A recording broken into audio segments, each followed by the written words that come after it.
Na Flor de Leite, acreditamos que cada momento merece ser transformado em uma doce lembrança. Com a tradição italiana em nossas mãos e a paixão no coração, criamos um universo de sabores que vai além do comum. Nossos gelatos são verdadeiras obras de arte, elaboradas com ingredientes selecionados. Oferecemos experiências que se tornam momentos especiais em sua vida. Flor de Leite, onde a arte do gelato encontra a magia dos momentos inesquecíveis.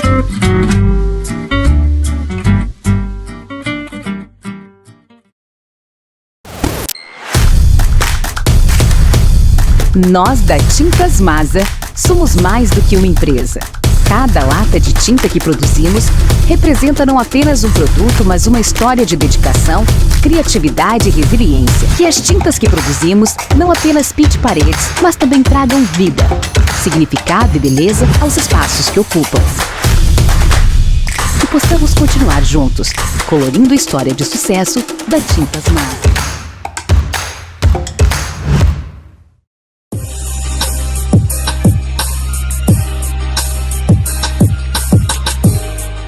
Olá, estamos começando Saúde em Foco dessa quarta-feira. É o nosso segundo programa dessa temporada 2024. E nós temos a honra de receber aqui no estúdio da TV o Dr. Rafael Guerra. Ele é médico otorrinolaringologista em Mococa, com consultório, e também é chefe do ambulatório da otorrinolaringologia da Prefeitura de Mococa. Então ele é um médico que está na Santa Casa, faz cirurgia, então todo mundo conhece, e ele já veio aqui no ano passado, ele deu uma série de informações e muitas dicas ricas para todos vocês que nos assistem. Rafael, tudo bem? Tudo jóia. Bom que você está aqui com a gente hoje. Obrigado, agradeço o convite, a lembrança. Acho muito bom estar falando para a população de Mococa, assim, de um modo geral, não só dentro de consultório, mas a mídia que abrange e atinge mais gente dentro da sua casa aí. Obrigado pelo espaço. Ô Rafael, eu gostaria de começar perguntando para você sobre a questão do ronco. Tá.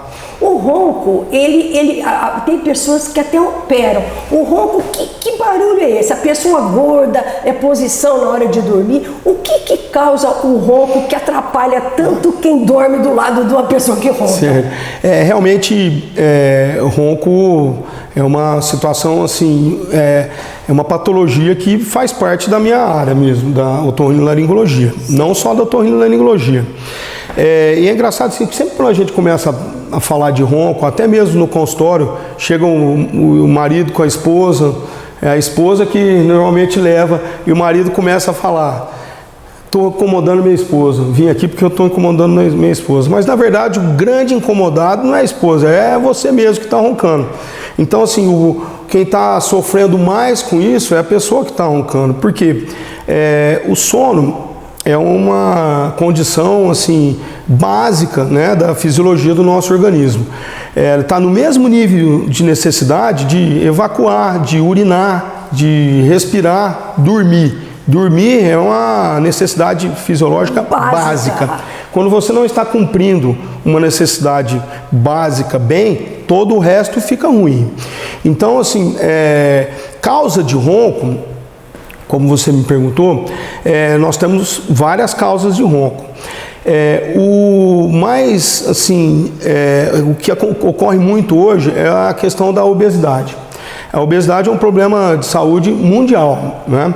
Inclusive, a população americana, norte-americana, tem muito problema com obesidade, então os estudos, a grande maioria dos estudos sobre ronco e apneia do sono são estudos americanos. Então a gente, primeiro ponto assim, anda junto. Engordou, o ronco aumenta. Emagreceu, o ronco diminui.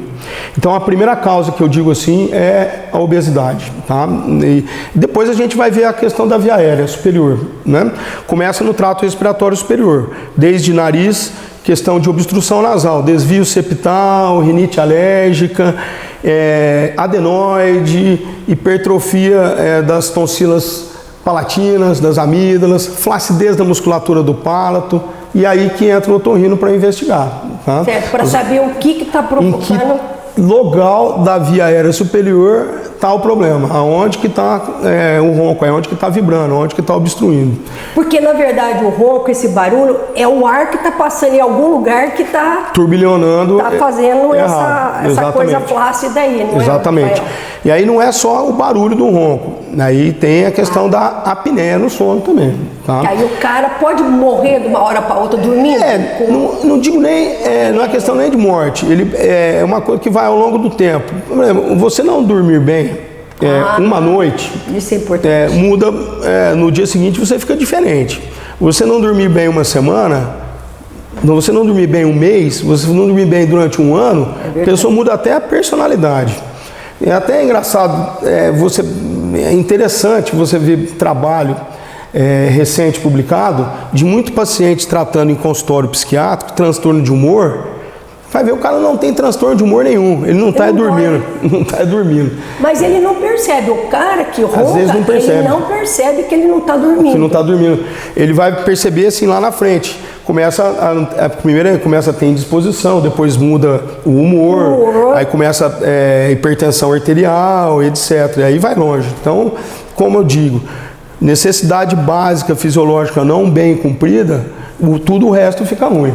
Então, ressalto aqui, tem que ter um diagnóstico bem feito. Então, para isso, precisa passar por uma avaliação de um otorrinolaringologista, onde a gente faz o exame de videonasofibroscopia, identificando o trajeto da via aérea superior, aonde que está a obstrução. Onde que está provocando esse barulho. Isso. Que é o... E um outro exame fundamental é a polissonografia. A polissonografia vai quantificar... A quimococa faz esse exame? A quimococa, a doutora Luana tem a polissonografia, não no consultório, inclusive é um exame que você consegue fazer em casa. Não estou fazendo propaganda para a Luana, não, estou falando porque é o que tem.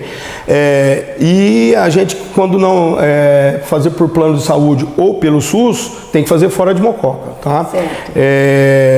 Mas é um exame que vai necessário. Onde que está tendo esse onde está o problema, a gente identifica no consultório, através do exame de nasofibroscopia. A polissonografia vai quantificar, ver o quanto é grave o problema e se apneia de cirurgia também, né? Apneia de caráter central ou periférico, tá? Essa é a polissonografia. E aí, essa questão de cirurgia, se o tratamento vai ser cirúrgico, tem que ser muito bem avaliado. Então tem que passar por todo, porque nem sempre é cirúrgico. De repente a pessoa emagrece e acaba o problema, entendeu? Então, eu estou falando que essa questão de obesidade é demais, anda junto, é diretamente proporcional. Tá. Porque a barriga, né? Quanto maior a barriga, parece que... E o pescoço, né? O pescoço, exatamente. O pescoço é problemático. Além da barriga puxar a língua para baixo, etc., tem a questão vamos pensar como um cano, trajeto da via aérea superior. A parte posterior lá encosta na coluna. Entre a coluna e o tubo da via aérea superior, lá no hipofaringe, no orofaringe e no rinofaringe, você tem uma gordurinha. Essa gordura aumenta quando você engorda, diminui o tamanho do cano, né? Aí não passa ar. Olha só, olha, bem por aí. Não faz bem para nada em lugar nenhum. É isso aí. Agora, Rafael, bom, aí, por exemplo, quando a pessoa está resfriada ou com gripe, ela também pode roncar. Mas aí uma coisa passageira. Obstrutivo, porque aí o nariz está entupido. Mas por que entope o nariz quando a pessoa está resfriada? Quando a pessoa está resfriada, o que é? É uma inflamação da via aérea superior. Principalmente os cornetos nasais que estão na parede lateral do nariz ficam hipertróficos, ou seja, ficam grandões. A mucosa secreta mais, fica aquela coriza em abundância, e fica todo obstruído o nariz. Aí a pessoa acaba respirando de boca aberta, aí atrapalha a fisiologia respiratória tudo. Enquanto ela não sarar, ela está respirando pela boca e vai fazer barulho, né? Agora, mudando de ronco para surdez. Sim. Nós sabemos que com a idade a pessoa começa a ouvir cada vez menos. E como é que existe alguma coisa para fazer? Porque ou é uma consequência da idade? Sim. Bom, falando em perda auditiva que vem com a idade. Nós estamos falando de ouvido, né? Perda auditiva natural da idade, ou presbiacusia, existe a presbiopia, que é do olho, que a pessoa não enxerga. Aí coloca um óculos. E tem a presbiacusia, que é a perda auditiva neurosensorial natural da idade. Existem algumas presbiacusias mais acentuadas. Remédio é de pouca valia com relação à recuperação, porque é neurosensorial. Nervo, a medicina ainda não consegue regenerar. Então, o que a medicação seria no sentido de amenizar a progressão desta perda. Agora, para consertar a perda auditiva que vem com a idade, é lógico que existem outras perdas auditivas, não as que vêm com a idade. Existem perdas auditivas passíveis de tratamento. Mas eu estou falando de perda auditiva que vem com a idade. Exatamente, com a idade. Perda auditiva que vem com a idade, que é a presbiacusia, o melhor jeito da gente resolver é com prótese auditiva, com aparelho. Aparelho resolve auditivo, 100%, Rafael? Resolve, fica perfeito. Para ter uma adaptação boa, precisa ter exame bem feito. Tem que fazer um exame de audiometria, com impedanciometria, fazer o diagnóstico preciso. Nem sempre é indicação de prótese auditiva. Acontece caso que a discriminação não está muito boa. Aí precisa de dar uma medicação para melhorar a discriminação. O que é discriminação? É quando você escuta, mas não entende. Você não discrimina o que está sendo dito. Isso é muito comum na presbiacusia. Você começa estou ouvindo o que você está falando, mas não estou entendendo o que você está dizendo. Ou seja, não está discriminando o que está sendo dito. Quando a discriminação está muito ruim, nem sempre a prótese auditiva consegue resolver o problema. E aí, como é que resolve? Muitas vezes precisa dar uma oxigenada no sistema nervoso central, precisa dar uma oxigenada no ouvido interno, dar uma melhorada nessa discriminação para na sequência colocar a prótese auditiva. Então, aparelho auditivo tem que passar com o otorrino antes também. Não é você, claro. Você vai direto lá comprar um aparelho inclusive o aparelho auditivo é individual, o aparelho de um não serve no outro. Então ele é específico para o padrão de perda auditiva individualmente. Rafael, só te interromper. No caso dessa perda auditiva com a idade, que você está falando de prótese, eu tenho que colocar nos dois ouvidos? Nem sempre. Tá? Se for uma perda auditiva que vem com a idade sem nenhum outro problema, ela é dos dois lados igual, tá? Aí tem que colocar nos dois. Colocar num só não é o certo, não. Certo. Agora, existem perdas auditivas neurosensoriais que perdem um lado só. Por isso que precisa de um exame. Às vezes tem uma pessoa que teve uma infecção antigamente, que é surda do ouvido, ouve muito pouquinho de um ouvido e o outro começa a ter a perda auditiva que vem com a idade. A pessoa acha que tem que colocar no ouvido ruim. Não, tem que colocar no ouvido melhor a prótese. Por quê? Se você tem uma perda auditiva dos dois lados, um é muito ruim e o outro tem uma perda, está piorando, você coloca no bom, porque senão você coloca no ruim, o som do aparelho é diferente do som, você vai atrapalhar o bom. Então, você tem que colocar no bom. Então, por isso, assim, é uma situação específica, então tem que passar com o especialista para a gente ter o diagnóstico e a indicação certa. Certo. Agora, no caso da criança, aí existe uma preocupação de escola, né? Sim. Rafael, eu acho que deveria ter uma campanha, como tem divisão, criança que a gente vê que não enxerga direito, não consegue aprender, Sim. coitado. É porque é difícil comunicar com a criança. Sim. O problema de otite, que precisa procurar o médico, porque senão isso pode agravar. A criança fica fazendo, por causa de problema na via aérea superior, né? Fica com secreção, sempre com secreção parada no ouvido médio. E isso faz uma surdez condutiva, tá? Passiva de correção, ou cirúrgica, ou medicamentosa. Então, mas às vezes a criança, principalmente na rede pública, fica sem ter diagnóstico muito tempo. Aquela criança com o ouvido cheio, não tá escutando, não está aprendendo. Isso também gera, muitas vezes, confusão. A criança está com atraso do desenvolvimento neuropsicomotor. Vai ver, não tem. Ela está com otite média crônica, não está escutando, não está aprendendo. Então, ela não tem problema neurológico nenhum. Muitas vezes é problema auditivo. A criança deve ser autista, tem autismo. Hoje está muito overdiagnóstico de autismo. Vai ver, a criança corrige a audição, melhora, trata, fica escutando, começa a ficar normal. Porque a criança que não escuta é uma criança nervosa. Ela fica mais nervosa, ela fica agressiva, não compreende, não tem a relação boa com os amigos, então a parte social fica muito prejudicada, além do desenvolvimento neuropsicomotor como um todo. Mas aí no caso da otite, aguda ou crônica, ela vem acompanhada de febre ou nem sempre? Existe uma otite média crônica, tá? Aquela criança que tem uma adenoide grande, que também não trata, tem uma rinite alérgica, aquela criança catarrenta, que está com um catarro no ouvido preso também. Essa é uma situação crônica. Agora existe a otite média aguda, que é aquela dor intensa, que vem na sequência de uma gripe, por exemplo. Certo. A criança tem aquela gripona, vai aquela secreção, infecciona o timo, dá dor de ouvido, aquela dor intensa, e isso vem febre junto. Então existem... O medicamento resolve. O medicamento. Numa consulta já dá... Um diagnóstico bem feito e a medicação correta, exatamente.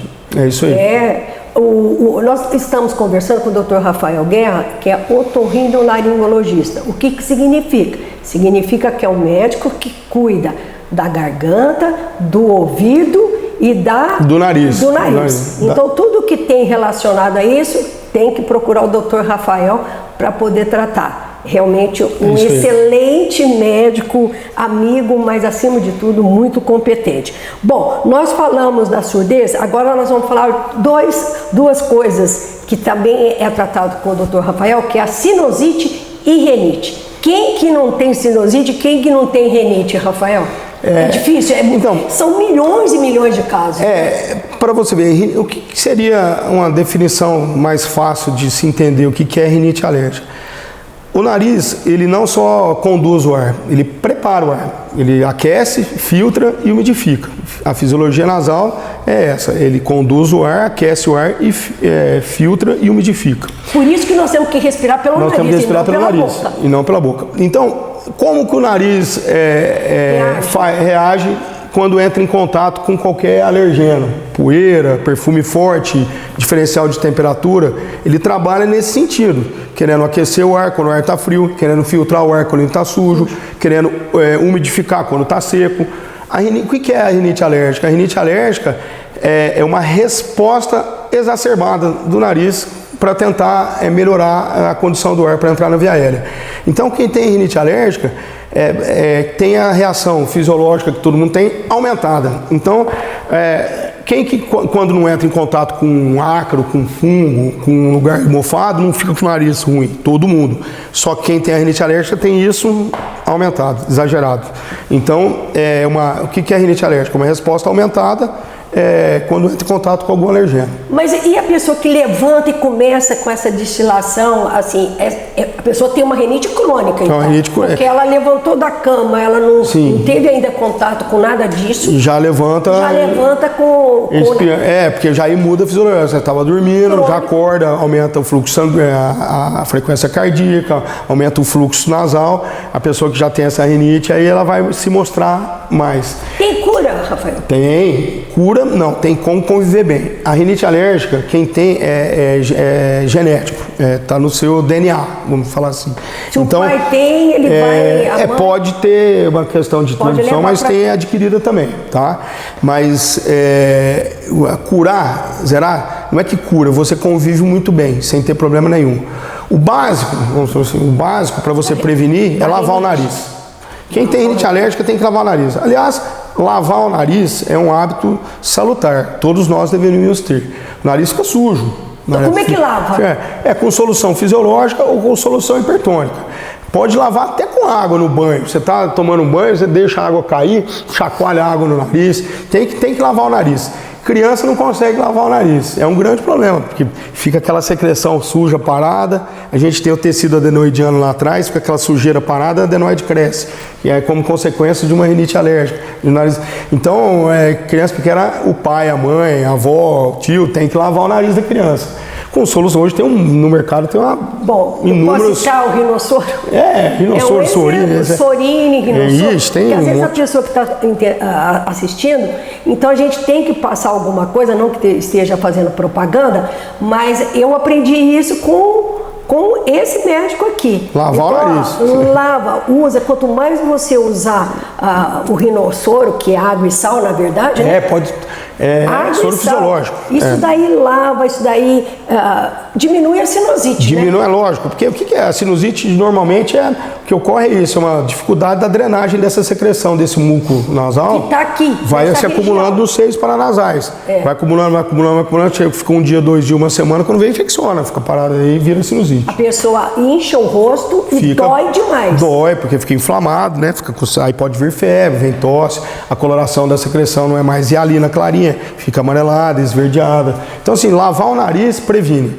Então, se tem uma dica... Mesmo que eu não tenho nada... Mesmo que não tem nada, é um hábito salutar. Igual escovar os dentes, lavar a mão, tomar banho, lavar o nariz também. É verdade. Eu encontrei com o Rafael, ele tinha acabado de andar de bicicleta. Aí ele chegou, e eu fiquei um pouco sem entender, mas depois eu entendi. Ele falou, dá licença que eu vou lavar o meu nariz. Sim, é época de seca, né? Que já dá poeira. De bicicleta, quer dizer, o que se foi de primeira poeira, coisa, a hora que chega, eu dou uma lavada. Eu falei, mas lavar o nariz. Lavar o nariz, eu não entendi bem, né? Lavar o nariz não é com sabão, né? Com água mesmo, chacoalhar o nariz. Ou água ou uma solução fisiológica é o ideal. Tá? Ideal. Então, não pode ficar aquela secreção parada no nariz. Então, isso daí ajuda muito. Ali é uma coisa tão simples, tão barata, e que eu aprendi a fazer, e eu acho que realmente isso daí funciona. Faz diferença, lavar o nariz. Agora nós vamos falar, no caso, por exemplo, que nós estamos falando de rinite e sinusite, ar-condicionado sujo, Rafael. Porque eles falam que o ar-condicionado, ele pode causar, por exemplo, quem tem sinusite, o ar-condicionado... O próprio, mesmo não estando sujo, o próprio ar-condicionado resseca. Né, o ar em ambiente de ar-condicionado fica ressecado. O nariz vai trabalhar mais para umidificar esse ar. Tá? Que vai ter ar seco passando, o nariz vai soltar a secreção. Vai produzir mais muco para umidificar mais esse ar. Agora, o ar-condicionado que está sujo, que não foi dado a devida manutenção, a higienização, ele pode trazer fungo, ácaro para o ambiente. E contamina o ambiente, com certeza. Com certeza. Isso aí não tem nem sombra de dúvida. Tem que fazer a limpeza. Inclusive, a gente tem dentro de estabelecimentos comerciais, dentro de consultórios, você vê a famosa vigilância sanitária que vem uma vez ao ano. Um dos itens que ela vê se o ar-condicionado está limpo, né? Então, tem que, uma vez ao ano, pelo menos, tem que limpar, dar um trato no ar-condicionado. É isso aí. Tá bom. Agora nós vamos passar, para fechar a nossa conversa aqui, nós vamos passar para a garganta. Sim. Né? Amidalite, dor de garganta, que a criança sempre tem. Sim. Isso daí também é um ambiente poluído. Sim. Que vai dar isso aí, porque... Não só o ambiente poluído, né? O ambiente poluído vai favorecer o nariz ficar entupido, uma respiração bucal. O ar entrando despreparado vai inflamar a garganta, vai infeccionar mais a garganta, tá? Pode ser um dos motivos de criança ficar fazendo amidalite de repetição, né? Criança que respira mal pelo nariz, aí tem que respirar, vai respirar pela boca. Respirando pela boca, o ar entra despreparado, né? O nariz aquece, filtra e umidifica. Você respirar pela boca, o ar vai entrar frio, sujo e seco, vai machucar a garganta, e aí começa a inflamar. A garganta, na amígdala é o seguinte, junto com a amígdala adenoide, temos a base da língua formando um anel estrategicamente posicionado. Chama-se anel linfático de Waldeyer. Na primeira infância, até uns 5, 6 anos de idade, a gente utiliza demais esse anel linfático. Estrategicamente posicionado. Tudo que a gente engole, tudo que respira, passa por ali. Tá? Ele vai nos proteger. É um sistema linfático primário. Tá? Não é um sistema de defesa definitivo, que vai ser através dos anticorpos. Depois dessa faixa etária, 5, 6, 7 anos, a gente começa a adquirir os anticorpos. A nossa defesa principal e definitiva vai ser pelos anticorpos. Tá? A gente começa a ter essa amígdala adenoide base de língua como reserva. Tá? Não é que ela não serve mais para nada. Então eu posso tirar a amígdala, não? Então, antigamente não sabia-se totalmente as propriedades desse anel linfático, dessa reserva que a gente tem. Então tirava-se a amígdala, até para ir para a guerra, o soldado tirava a amígdala, tirava apêndice, tirava a amígdala. Então serve para nada, vai dar amidalite na guerra, lá tira. Não, essa criança aí vão operar a amígdala, então operava a amígdala de todo mundo. O que acontece é o seguinte, a gente não sabe o futuro. Vamos supor que você tem uma doencinha, e pode acontecer, que te imunocomprometa futuramente, ou um diabetes muito grave, ou uma doença do sistema imunológico, ou um câncer, um tratamento de câncer, fazendo quimioterapia lá daqui 10, 15 anos, não sei. Aí durante a quimioterapia você vai ficar imunossuprimido, ou você vai ter que tomar uma medicação durante algum período que vai te deixar com a imunidade praticamente zero. Opa! Tem aquela reservinha ali, ó. A amígdala volta a te defender. Então, eu não vou chegar e tirar a amígdala de todo mundo. A gente pode usar, mas para isso tem critério também, tá? É o otorrinolaringologista que vai examinar e vai ver. Acho que no último caso... A gente não chega e opera. Existe aquela... Vamos operar logo a amígdala dessa criança. Doutor, você não vai operar a amígdala? Sim. Calma, espera, vamos ver. Se tiver, tem que ter critério, tá? Para isso tem estudo, tem critério. Tá certo. Você entra quase com um protocolo, tá? Basicamente é o que? Se você tiver uma infecção crônica, através do exame de sangue você mede uma enzima que chama de streptolizina O. Se ela estiver muito alterada, após um tratamento, não abaixou, tem que operar. Tá? Se você tiver uma hipertrofia muito grande, obstruindo a via aérea, tá? Também é indicação. Se você tiver uma assimetria muito grande, com suspeita de algum tumor, de alguma lesão, neoplasia, tem que operar também. Dentre outros critérios. Então existem critérios para se operar a amígdala. Tá? É isso aí. Gente, eu adorei conversar com o Dr. Rafael Guerra, porque a gente aprende muita coisa importante de nariz, garganta e ouvido. Isso aí. Rafael, prazer. Muito obrigado, muito prazer. Estamos sempre por aqui. Olha, e a gente sempre está convidando o Rafael para vir aqui dar uma aula show para vocês. Estamos em Mococa. Dona Sora, muito prazer. Obrigado. Muito obrigado pela lembrança. Sempre um prazer estar aqui, viu? Tá certo. Até a próxima. Valeu, tchau, tchau.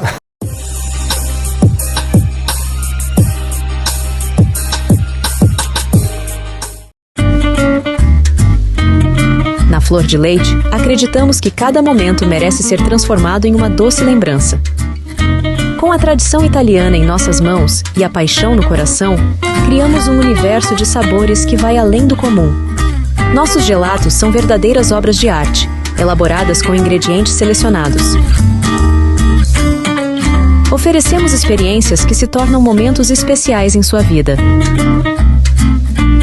Flor de Leite, onde a arte do gelato encontra a magia dos momentos inesquecíveis.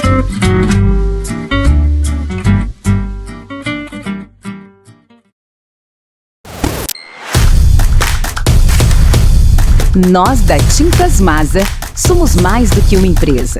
Cada lata de tinta que produzimos representa não apenas um produto, mas uma história de dedicação, criatividade e resiliência. Que as tintas que produzimos não apenas pinte paredes, mas também tragam vida, significado e beleza aos espaços que ocupam.